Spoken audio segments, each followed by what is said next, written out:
The assassin pulled away from his scope and glanced at his watch. 8:50 p.m.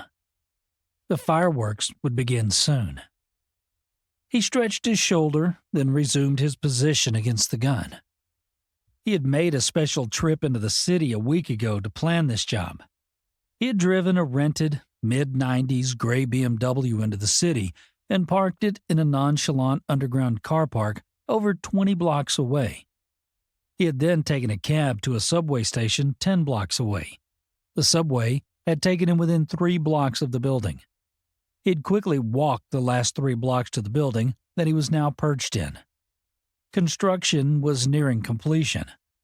The stairwells had been completed to the top floor. Thankfully, no windows had been installed yet, and there were no doors yet to slam behind him. Just bare walls, empty floors, and the empty concrete and steel shell.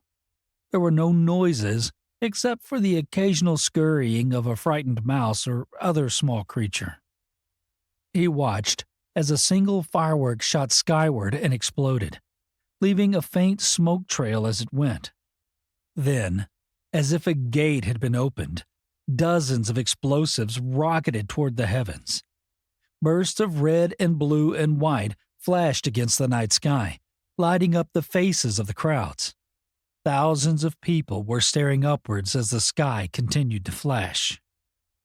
There were shades of green and blue and red as debris from the fireworks rained back to earth. Children were running around the grassy field where the governor and his family sat, each one with a long sparkler in hand. One little girl must have burned herself because she suddenly stopped running and dropped the remainder of her stick. She ran to her mother and buried her face in the mother's chest and sobbed. Nobody around them seemed to even notice except for the father, who couldn't be bothered long enough to look down for more than a second. The assassin counted the seconds between the launch and detonation of the shots.